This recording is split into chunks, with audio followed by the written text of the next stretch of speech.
Good afternoon, everyone. We're going to get started. Franklin, are you all set? Can you hear me okay? We can. All right, we're ready to get started. Thank you for joining us this afternoon for this webinar. Just wanted to let you know that this is being recorded. All registered participants will receive an email in about a week or so with a link to this recording or a recording of this webinar and information you can use to download the presentation materials. And again, if you need captioning, there's a link in the chat box. You can click on to do that.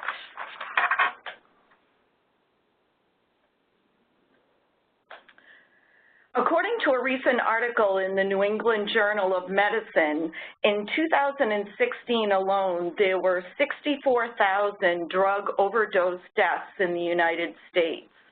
That's more than total the number of U.S. military deaths in the Vietnam War. Many of us have experienced a drug overdose death in our family and or in our community. These deaths can be especially difficult because of the shame and stigma that's associated with substance use disorder. So we hope that you find the information presented today helpful so that we can begin to have honest conversations about overdose death without the shame this disease brings. So the learning objectives for this webinar are we'll discuss 3 key questions that affect bereaved people. We'll learn how the experience of grief is affected by stigma and stress, how trauma can play a role in grief, and how the dynamics of addiction and caregiving can shape a person's grief. I'm your host, Susan Halpin. I'm the Education and Outreach Coordinator for the New England region of the National Network of Libraries of Medicine. I'm located at the University of Massachusetts Medical School in Worcester, Massachusetts.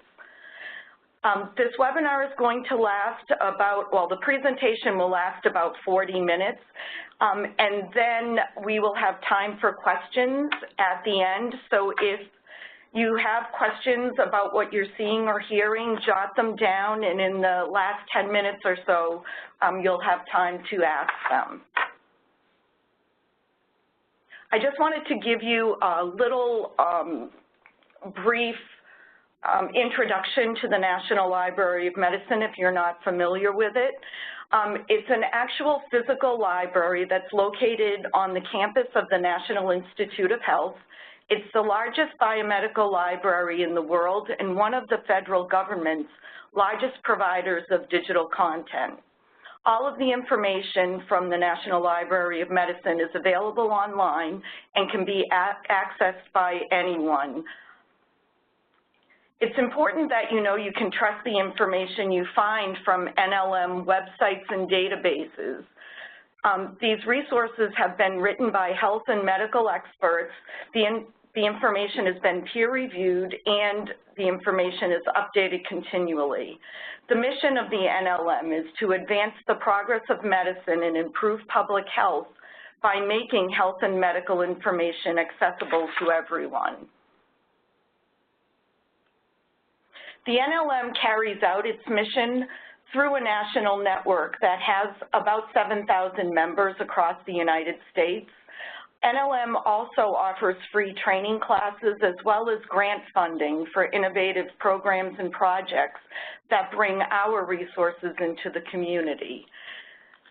The NLM National Network members are people like you. They come from all different professions: librarians, healthcare providers, public health professionals, educators, students, researchers, first responders, and the general public. Anyone can join the network and receive information about the training we offer. Last year, the network provided training to about 77,000 people. The NLM provides an extensive amount of information about how to prevent and treat substance use disorder. You will receive this list of substance use disorder resources as well as a list of our mental health resources when you receive the recording link from this webinar.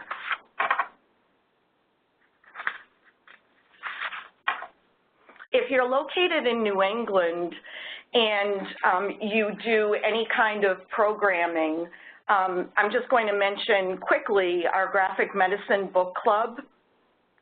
It's an opportunity to borrow a club kit and have your organization read a book, and there are discussion questions and NLM resources available.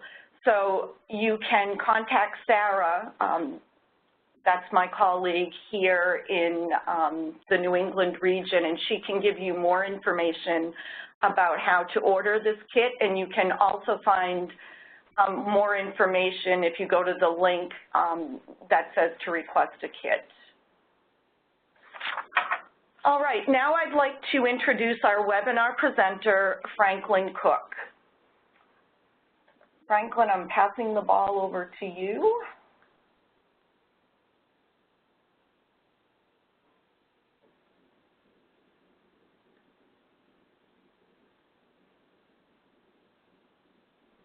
Sorry. The system is just a teeny bit slow.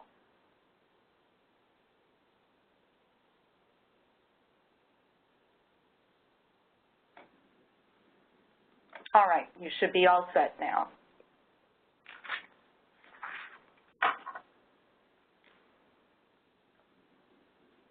Okay, can you see my slide okay? Yes, that's great. Okay, great. Thank you for joining me today, everyone. And I'd like to thank the New England region of National Network of Libraries of Medicine, and especially Susan for being our host today. I'll start just with a little background about myself. I'm a peer grief helper, trainer, and advocate. I've done this work for about 20 years. I focus my attention on grief after suicide, after a death from substance use, and I work with families in the military who've lost a loved one. I have strong personal connections to this topic. My father died of suicide 40 years ago, and he had substance use disorder, which directly contributed to his death. Myself and two of my brothers and my daughter are all in recovery. There's two projects that I'm working on right now in this area. One with my service providers who experience many deaths, and then I'm working on a new project that focuses on trying to figure out how we can strengthen the support for the bereaved in Massachusetts. So we'll start today by looking at grief in general, or grief from any manner of death, in order to give us some context, and then we'll just move right in, and the rest of it is about grief after substance use death. So the first principle that is important is that grief is a natural phenomena. It's not a malady. There's not something wrong with a person who is bereaved, or there's not something that needs to be fixed. People live their way through grief, or it's an experiential process. We're going to talk a lot about what people think about and feel during the presentation, but they're actually doing that as they navigate their world. And what grief really needs is just space for it to be what it already is. Okay. Grief is very individualistic. The deceased person is a unique individual, the survivor is a unique individual, and the relationship is a unique relationship. One thing that happens during grief is people recreate their life story in the changed world without their loved one, and that is a one-of-a-kind creation. Grief serves a purpose. Grief is linked to love in that we only grieve the death of people who we are bonded to in some profound way. Grieving is a process of making meaning. So as people are going through that, what we said, experience and recreating their story, they're actually making meaning out of what happened to their loved one and what is happening to them. And then finally, grief evolves over the bereaved's lifetime. We carry our people with us, so to speak, and one of the things that we need to make space for all of us is for us to experience our grief and share our grief over the course of our lives. So the other slide about general grief is this is based on, it's adapted from Warden's 4 tasks of mourning. Basically, the couple things to keep in mind about this and about the whole presentation is it's presented in sequence, and none of this happens in sequence, and it's presented as if it's organized or in separate pieces, and it is all intertwined. So the one task of grief is facing the reality of the loss. So people come to acknowledge that they no longer have access to the person who died, that death is irreversible, and that death is permanent. And so coming to this reality helps a person move into, or actually is the only way a person can move into that changed world without their loved one. Coping with the pain of grief is a remarkable experience, because the pain of grief is a unique kind of grief and a powerful kind of grief. And I also put emotions here in parentheses, which is a great deal of what we're going to talk about. And my point of doing it that way is simply that emotions are different, but the emotions of grief and the pain of grief are intertwined. And I hope that that is something that you just see throughout what I'm talking about today in the presentation. Living in a world without the person, that task of grief is what we referred to when we talked about a person having an experience of grief. I think of it as navigating the world without the person. There was the life before the person died, and then the life after the person died. The bereaved person needs to navigate their way through that world, and doing that without their loved one is grieving. Exploring continuing bonds. Basically, we have an ongoing relationship with a deceased person, and that relationship is like a live relationship. It's not the same, but it evolves, it's dynamic. Continue to relate to the person, and that's a very, very important task of grief. And finally, engaging in the next phase of life. So at first, people primarily participate in their lives, but at some point, and it's not necessarily a point, but incrementally, life starts to open up, and life starts to, that life that is new and changed becomes your life, and it becomes okay. Not okay that the person is gone, but it becomes a place where you can find fruition and where you can thrive. So now we'll turn to the rest of the presentation. Is this screen right here tells us everything we're going to talk about now, and we're going to talk about why, intention, prevention, stigma, trauma, distress, and living with substance use and addiction, and how that affects a person after their loved one dies. And the thing I want you to keep in mind about this is an entire framework. My purpose here is to help us understand grief after death from substance use better, because by understanding it, we can understand what the person is going through, and that is the foundation for helping the person more effectively and just more compassionately. So the question why, and now remember, from now on we're focusing right in on not just why, which everybody asks about a death, but why did my person die of substance use? Why did my person die of addiction? And there are several aspects of this. People need to look at what actually happened, and that's part of the story that they're making. That's part of what they're doing to go through their grief, is figuring out what happened, A, B, C, D, what caused what. And this is really important, that my person died of substance use. My person died of addiction. So coming to an understanding of that can be very helpful, and that's what people try to do. And that they may misunderstand it, or this may not be their focus, but it's very helpful if they do that generally. There's also a metaphysical element to this question why, which is basically, why did this happen to my person? And again, this meaning, why did addiction take my person from me? Why did addiction affect my family like this? Why did it affect me? And it also affects a person's view of their overall meaning of life, the larger meaning of their values and their belief system. How does the fact that addiction killed my person alter that or affect that?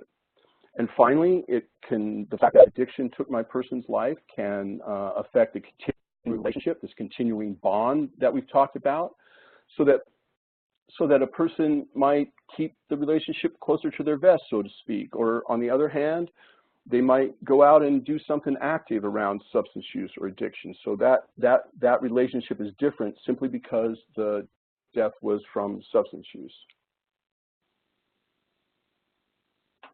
So with each of these themes, we'll look at the emotional responses that come from them. And these are just a few examples just to give an idea that what we're looking at is what lies beneath or what lies behind these emotions by looking at it this way through these themes.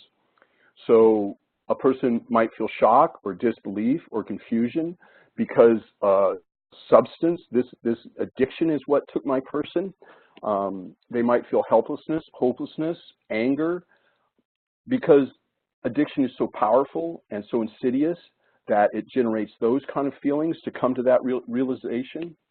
And they might feel relief over the end of the person's suffering. And we'll talk a little bit more about relief later on in the presentation. So the next theme is intention, and this is an enormously important thing around substance use and addiction, because it's really what causes our society to make judgments about the disease of addiction. On a personal level, then, as a person looks at that my person died of substance use, there's a fundamental question. It is how much willfulness or control was involved? Did they have dominion over what was happening? Or what were the limitations on their choice or freedom? You know, did the disease process take over in some way? That is very central to people's grief experience, to their reaction, and that affects their grief depending on how they look at that. There's also two domains where people look at this issue.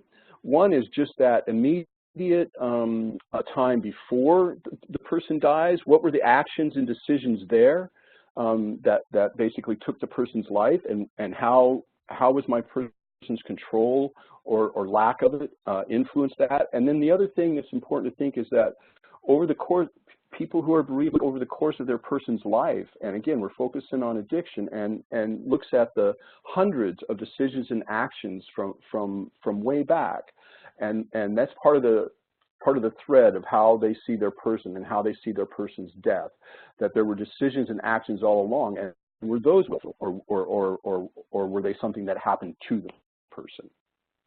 So the emotional responses that people might experience over intention are shock and disbelief, because it kind of is unbelievable that a person causes their own death in this way. And so that's either shocking. Anger and blame, because if we're leaning toward that the person acted volitionally, then that can make people very angry, and it can make them very blaming toward the person himself. Abandonment, and it's not just abandonment over that the person left me because of preferred doing drugs, and again, if they have that perception, preferred doing drugs over being with me, but it's also can be a rejection of my values or my way of life, rejection of the assistance I offered. Then also helplessness and guilt. So the bereaved person may just perceive that they failed to aid or influence the person, and couldn't affect whether or not they could make choices and take actions to help them stay alive and to help them enter into recovery. There's another large aspect of intention when it comes to accident versus suicide, which has a very strong impact on people when this confusion about this comes into play. So the first thing that can happen is that, and this happens more than you realize, there's a delayed official determination. so that the bereaved are left in limbo as to whether the cause of death was accidental or if it was suicide, and that can be extraordinarily distressful. Disagreements about the manner of death between the family and the medical examiner, between family members, between the family and people outside of the family circle. And the emotional responses to this are, first of all, of course, the confusion that we talked about. I know my person died, but it has a profound effect on my grief if I don't know. It's part of that need to know what happened and why it happened. And if there's no certainty about that, that can be very distressing. And this whole disagreements about the manner of death can be filled with strife, and that strife can be among family members to the point where even it can fracture family relationships, and that does happen. And then finally, and again, I'm just giving a few examples to give us the taste of how these things result in the emotions of grief, and then those emotions are what intertwines with the pain that people are experiencing. So helplessness, from lacking power and control, and it's not power and control over the person's death, but they don't have any say-so over the determination, or they're not being listened to about what they view is the actual manner of death, and so that can bring up a sense of helplessness. The next theme is prevention, and I would say that I don't know if it's universal, because I wouldn't say anything is universal, but the first thing that very often happens is people say, well, couldn't this have been prevented? Couldn't this been prevented? And very often, actually, they believe it could have. The answer is yes. And so then they enter a look at how could it have been prevented, who could have prevented it, what could have prevented it. And again, you can see again how just this knowledge or this awareness of what addiction is and what substance use is and how it operates comes into this, and all of that affects a person's grief experience. They come up very often with specific answers, and they get focused on what could have happened or what should have happened, or who didn't or did do things that were in the causal chain that led to the person's death. This is also with a death from substance use. This can be a very, very difficult process. People, no matter what even if they die from addiction, from an overdose, there's always multiple causal factors involved. The treatment system is complicated, and people delve into that to figure out if it could have been prevented and how. The epidemic is ongoing, and so there's something about the immensity of the epidemic that makes people feel as if, well, none of this can be prevented in the extreme. It can make them feel that way. And then finally, they don't necessarily get satisfaction over grappling with prevention. And actually, throughout this whole thing, when I put up these examples, it may seem as if, well, people have this issue around intention or prevention, and then they come to a solution. And in fact, that's not the case. Sometimes the answer is, I can't know whether it could have been prevented. I can't know who was accountable. I can't get satisfaction over it. The emotional responses to prevention include anger and blame. Again, there are many, many things that can be the brunt of the anger and blame over a death from substance use. We already said the person himself. It can be caregivers. It can be family members. It can be fate. It can be God. It can be anger at addiction itself. So anger and blame looms large in death from substance use. Guilt and shame, although we've already alluded to it, it's just really important to focus on it here when it comes to prevention, because the person has the perception that there's something they should or could have done that would have made the difference, okay, or there's something they did that was directly causal, and that is as an extraordinary experience of guilt over not preventing it. Shock, disbelief, and helplessness. If something can be prevented that is fatal and it wasn't, that is extraordinarily upsetting, and it can make a person feel, well, then I feel helpless, and that will affect their grief as well. And then finally, fear, because once this happens to your person, you know it can happen to anyone. And so inside your family circle, you begin to be worried, and sometimes in the extreme, and especially if there are vulnerable people in your circle, vulnerable to addiction or to substance use, then that fear becomes, it can become overwhelming and cause people to be hypervigilant and, just really unreasonable almost in trying to keep people from behaving in ways that might take their lives.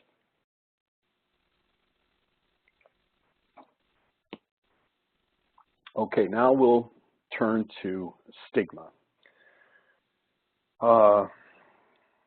Stigma, man, it is a powerful, insidious force that has terrible effects on people bereaved by substance use. And that's because the root of stigma is actually malevolent. Stigma comes from prejudice and discrimination, people believing incorrect and mean-spirited things about a subgroup, or people actually treating a subgroup differently on account of those beliefs. The kind of grief, or one way to look at the kind of grief that comes out of stigma is disenfranchised grief. So what stigma causes is people to see the deceased as not as important as other people who have died, their loss not to be as important as the loss of other people who have died. The bereaved not as deserving of comfort, not as deserving of the regular social interactions that go with wishing people condolences and all that. Or the bereaved not eligible, and a good example of that would be, so if parents are estranged from their child for a long time and then the child dies, then people sometimes look at them as if they're not eligible to be bereaved because they were separated, because they let their person go or whatever. So that is all about stigma. The most powerful and disturbing thing that stigma causes is isolation and disconnectedness. And I say it's disturbing because that has real negative effects on people who are grieving. It increases the pain of their loss. Because I'm alone, I'm outside the community, I don't get the comfort and support that I need. And it also positions communities as judges. And what I mean by that is, I'm not just being judged by a person, I'm being judged by my family community, or by my work community, or by my faith community. I'm being judged by my community at large. And so that is a more painful experience of being judged. The emotional responses to stigma are, first of all, shame. And let me just say this: if you needed to design a tool to cause people the most excruciating stigma, you could not design a better tool to do that than shame. So, and that's because shame is the judgment, not just that you've done something bad, but that you are bad. And again, just think about a person who's grieving and having that feeling of that I'm bad. Guilt is that you did something bad, and guilt is seen mostly as being redeemable, but shame is not. You are that way. That's what shame tells you. And so so people are judged and mistreated. That also results in anger. And I can just tell you from my personal experience to have stigma perpetrated upon you and upon your loved one when you're in the throes of grief can make you angrier than a person ought to be, and affect your grief. Being on your own, okay, feeling ostracized increases a person's fear. They don't have security when they're part of the group, and it increases their sense of hopelessness. And finally, I just want to talk about, it's not that stigma causes feelings of relief. This kind of sidebar doesn't really go on this slide, but it's related to stigma. So I just want to talk about some special things about feeling relief that go with an overdose death. And basically, it is that like if a person, for instance, I mean to say, if a person dies of cancer, it is natural, it is common and generally acceptable for people to say, "Oh man, I'm so relieved." You know, they're relieved from their suffering. It's also common while the person is alive and suffering terribly for people to not to wish they were dead. That's not what I mean at all, but to wish that their pain was relieved, to wish that they would go so that their pain could be relieved. Well, with people who feel relief around a death by addiction, sometimes that stigma comes in and causes them to be judged over feeling relief, because people don't have the same sympathy for the pain of living with addiction, or of the person who's addicted, of their suffering, and people who are relieved naturally feel that when that suffering is over, they naturally feel a sense of relief. And I think sometimes people just don't understand that feeling relief and feeling deep grief are not at all mutually exclusive. They can happen just as intensely right at the same time. And people understand that more over non-stigmatized death than over stigmatized death. Sorry, I went on and on about that a little bit, but it is something that really I hear a lot from people who are bereaved by substance use. Okay, so I think we're doing okay for time. So this is kind of a transitional moment. So as we've gone through these different themes, as we've talked about why, and as we've talked about intention, and as we've talked about prevention and stigma, I've given these examples that I've called emotional responses, and here they all are and they've been repetitive so that you can see that they come from different places for different reasons, from different perspectives that the bereaved person has. And so I just want to make a couple of points about these before we go on to talk about trauma. So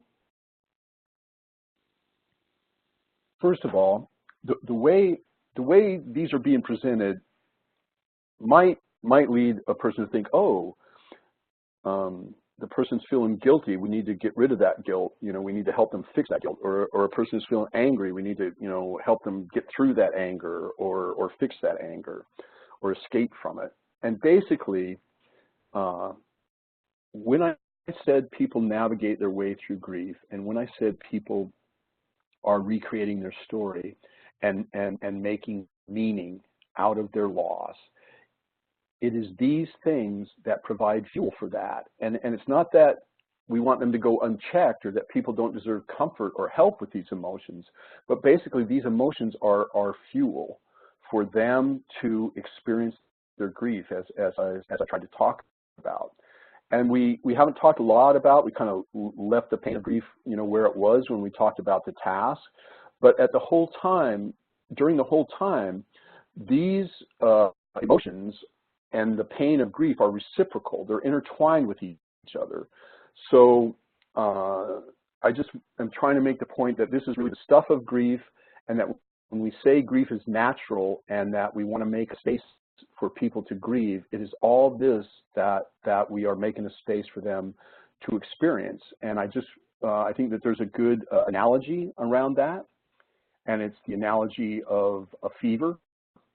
So we know that a fever is a healing force, and as long as it doesn't get so bad that it damages the person or kills the person, it is a healing force.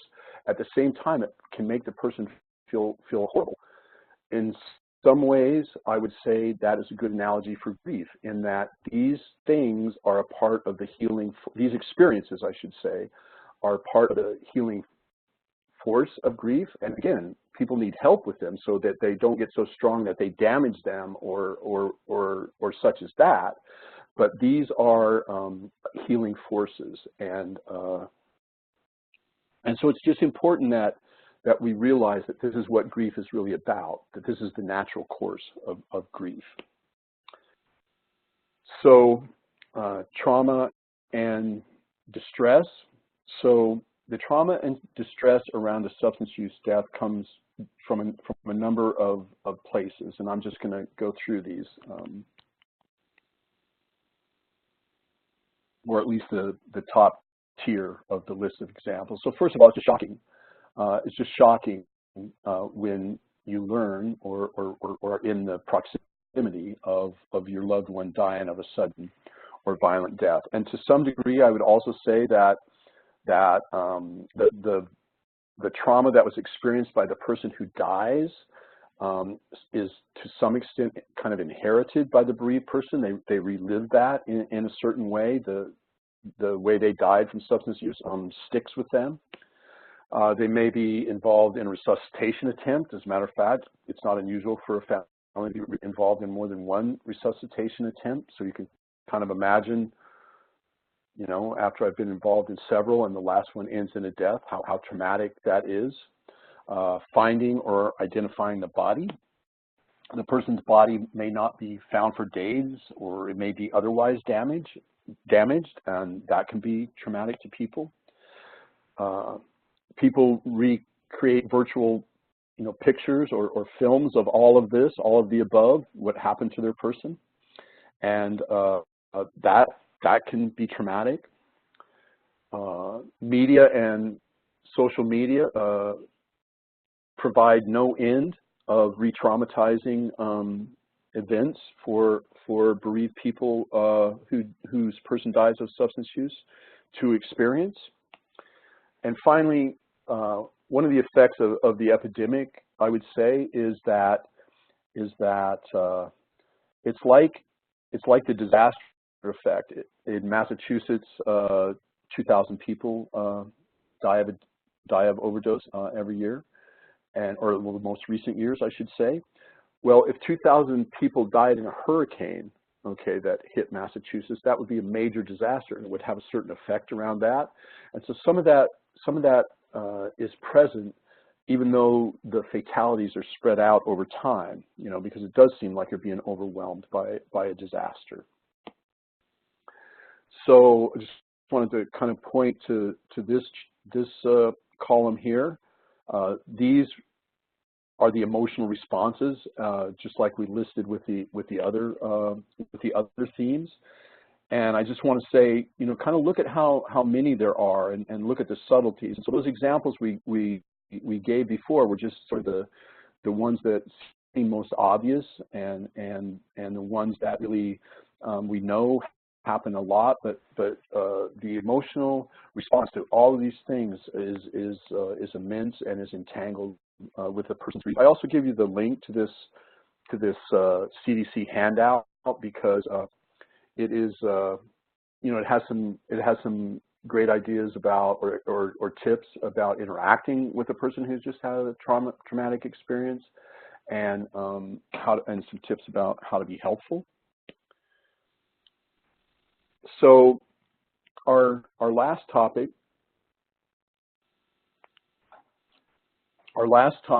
is how the experiences of the bereaved people before the death occurs have an impact on them, on their grief. I'm talking about after the death occurs, okay?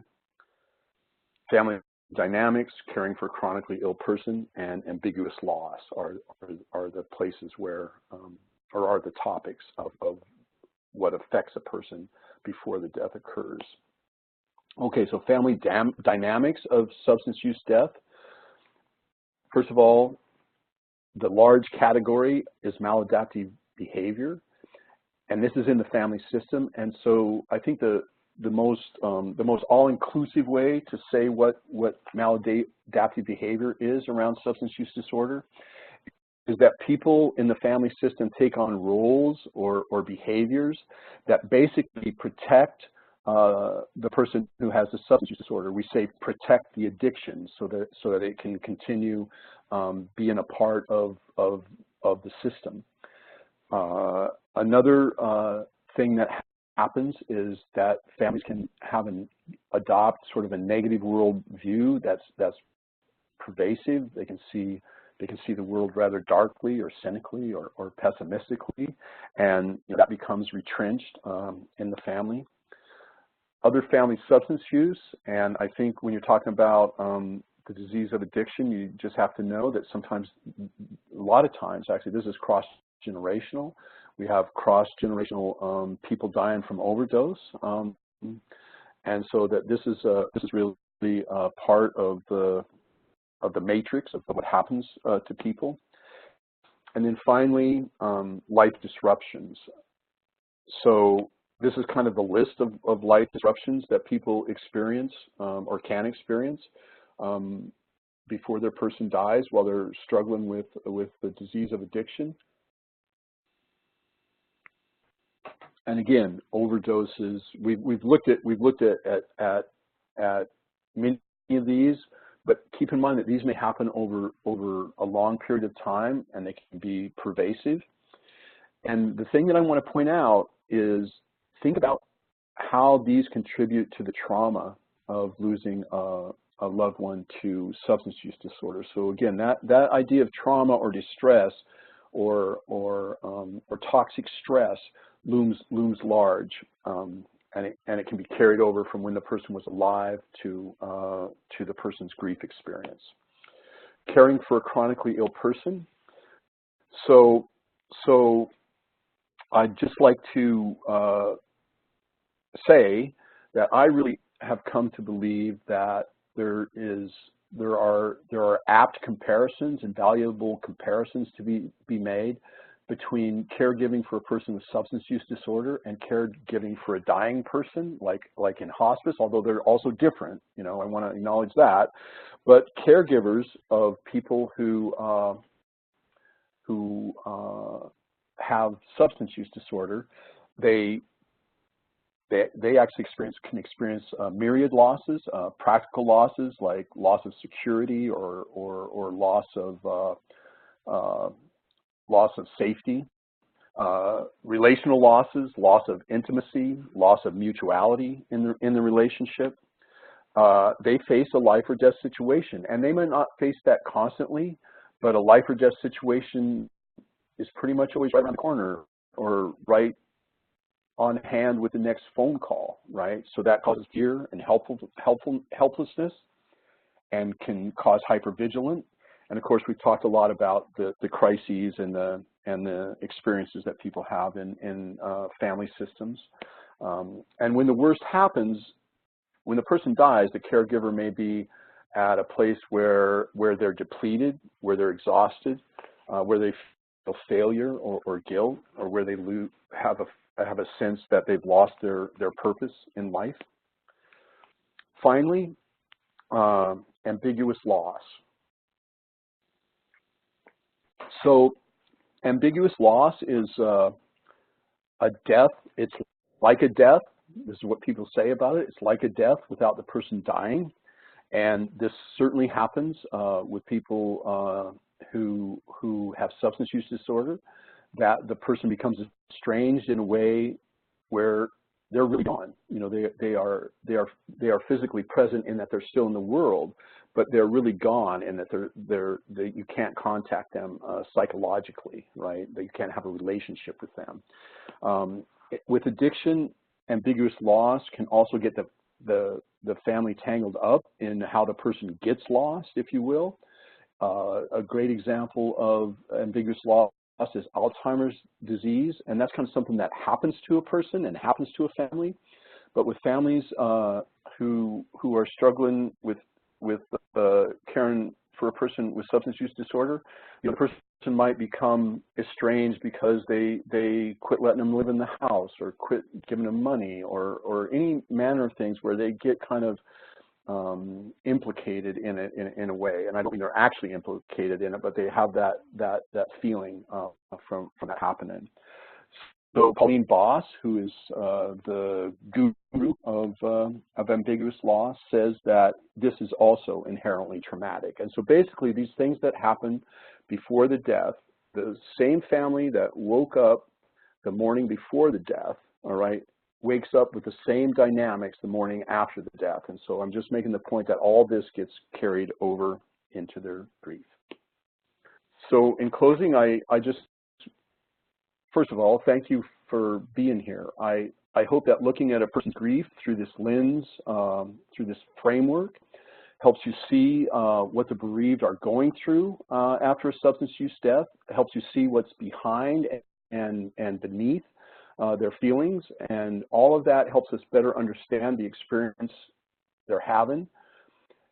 If we have a deepened understanding, we can be more sympathetic to their plight, and we can make space for them and support them as they navigate the changed world they find themselves in, and as they're finding meaning out of what took their loved one away from them, and meaning in the present time experience of their grief. So thank you very much for your interest in this topic and for spending this time with me. I really appreciate your presence a great deal. All right. Franklin, let me see, I'm going to take back the ball here. All right, and thank you very much. This was a lot to take in, but it does give me a better understanding of some of the emotions people are going through. If you have questions, you're welcome to put them in the chat box right now. You know, one thing that occurred to me was we're seeing so many young adults dying, and if a person had cancer and they were young, that's a tragic death and hard for parents, and I just can't imagine, you know, how it feels to have a young person die of substance use disorder. You know, you're dealing with two different things here. Yeah, I'm not necessarily an expert on the demographics of who dies, but we know that it is younger people, and that their deaths, you know, not after a full life, you know, so that people's lives are interrupted and they're sudden. So that's absolutely part of the deal. So I have a question here. It says, I work with people who are actively using drugs, and there is a collective trauma in the community due to these overdose deaths. Are there any suggestions on best practice for supporting grief in this community? Wow, what a great question. You know, and I'll just tell you that that I don't know of best practices other than the standard things that you do with bereaved people. But this is so strongly on our radar in this project that I just talked about, that I'm doing, where one of the things that we've run into is sort of the overwhelming grief that people in active addiction or in early recovery or in long-term recovery feel, because they've had sometimes many fatalities. So first of all, the basic practices of helping bereaved people, I think, should be more strenuously a part of all treatment programs, because the other thing is that among the people whose grief is disenfranchised, people people who are quote just the friends, are even more disenfranchised. So you're on the right track asking this, and the first step I think is to look at how can we just get grief assistance into our programs and our curriculum. Yeah. Can we have another question? Do you use any specific format or program for your peer support? For example, grief after a substance passing or GRASP? Well, the answer is yes, I do, and it's pretty. But there are many that are used, and I'm not familiar with GRASP's model, but I can tell you that the model that I use is peer support, so to speak, so that the facilitators are trained peers, and there's not a clinician in the room, although hopefully there's a clinician within reach, and so to speak. I don't mean literally within reach. But the format that I use is pretty open-ended. It's a drop-in format so that you don't have to come for 10 weeks in a row, although I am really looking hard at the idea that we need to have some psychoeducational programs where you sign up. But the format that I use is pretty open-ended, where we really are just sharing, and the only sort of structure around it is that people only are sharing about their grief, and they're only sharing about their own experiences. Some support groups are more about advice giving or problem solving or even teaching a little bit, and mine is much more in line with, as you could see from what I was talking about, with letting people share their own experiences. And if everybody shares their own experience, then by that collective accumulative process, people get what they need to get about their grief. And this next question follows exactly what you're saying. It is, what are some practical skills we can provide our individual therapy clients for the issue of navigating social media and their community in the face of stigma after their loved one died? What can they do? How can they cope with this trolling? Well, I think that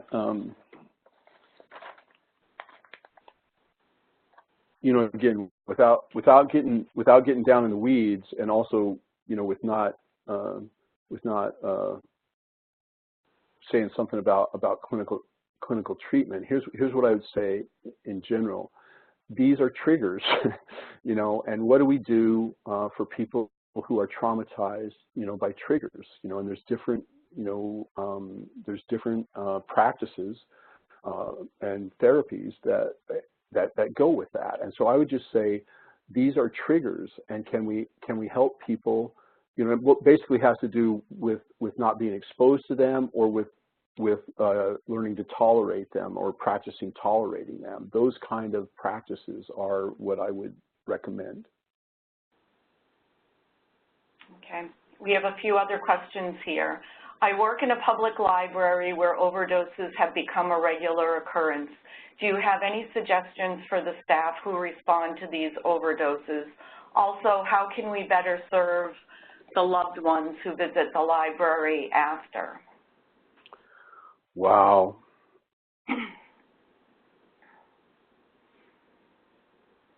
Well, this is a large question, and it's actually it's actually one of the things that I've been working on, and I've actually just finished a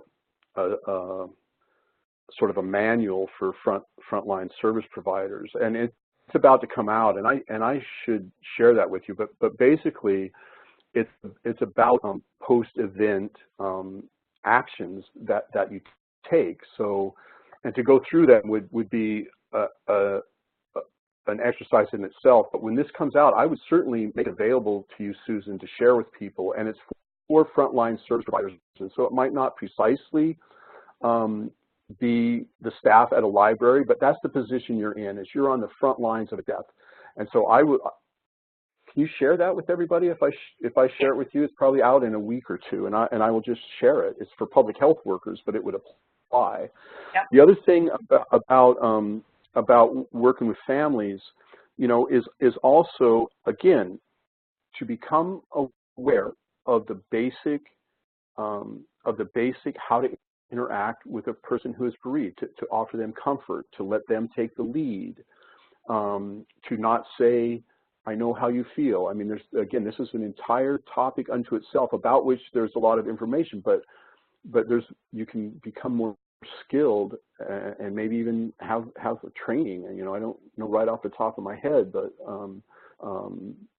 becoming more skilled at interacting with bereaved people is something that we all should do. And there's a lot of material available about how to become more skilled with comforting of bereaved people. The other thing is, and this is also difficult with substance use death, is are there local resources? Become aware of local resources, if you can, to refer them to. So you're talking like bereavement groups. Bereavement groups. Are there people who specialize in bereavement as counselors? All those things. Okay. I have another question here. Can you diagnose these type of emotion responses in loss? And if so, is counseling a means of preventing prolonged or complicated grief rather than accepting that the process is normal? Emotional responses seem as if they can become stressor, which lead to unhealthy complications. Well, let me just tell you how much I appreciate this question, because I think one of the things that I worry about with this presentation, with my orientation to what is happening, is that I'm saying that people just have to bear their pain, or people just have to, go all the way through their anger in ways that are debilitating to them, or things such as that. And so I think that there are ways that my orientation and my presentation leads to that idea, and that's absolutely not what I'm saying. So in the middle there somewhere, I tried to point out, and I should emphasize this more, that people need, just like you say, counseling can be helpful to people. And if people are having stress to the point where it's toxic stress, then that needs to be addressed. So it's not like we're letting them, there's some things about the pain of grief that you need to bear for a minute or two, all right? Or there's something about intense anger that we need to make space for in the immediate, and not be judgmental or just discount it in the moment that it happens. But as people are working through this, they also need to, just like the comparison with a fever, they also need to be protected from that becoming damaging to them, or that becoming debilitating to them, or that harming them. And so that's exactly the point that I did not make strongly enough, that all of those kinds of interactions and the possible damage from toxic stress need to be accounted for and responded to in a helpful way. Okay. I have another question. I've responded, and this is related to the previous question. I've responded to 2 overdose death calls as a peer recovery specialist, and I always felt awkward. We mostly just provided guidance, but what is the best way to support someone in situations of short interaction? Well, I think in short interactions, being there for the person, making sure that they have the support of the closest people around them, making sure that you have resources available for them, being present with them, and making sure that, in a way, the environment they're in is a place where they can feel what they're feeling and where it's safe for them. So I would say the most important thing is to provide a safe place to. So basically, here's the short version of it. promote calm, promote safety, promote connectedness, promote hope, and promote self-efficacy. In other words, them doing things that empower them. So that's the big five of disaster response rules in general, to find ways to promote those things: calm, hope, safety, connectedness, and self-efficacy. That's the rule that you should follow in general, but find specific ways to do that in the environment that you work in. All right, great, thank you. Thank you very much, Franklin. Unfortunately, it is 2 o'clock and we have to end. I did put the evaluation link and the enrollment code in the chat box. If you're getting MLA credit for this webinar, you'll need to fill out an evaluation. If you're not getting credit, we still value your feedback, so please fill out an evaluation if possible. I did want to point out, if you felt that this webinar was helpful, you may be interested in our next webinar that's happening on January 29th. It's about drug courts being a bridge to recovery, and we have a local judge who oversees the drug court in Dudley, Massachusetts, and a graduate who will be presenting. And this slide is just instructions if you are not familiar with how to go about getting credit. And again, this will be part of the package you can access when you get the recording link. All right, everybody, we're going to say goodbye. Thank you. Thanks, Franklin. Thank you so much, everyone. I so appreciate it. Okay. All right, bye now.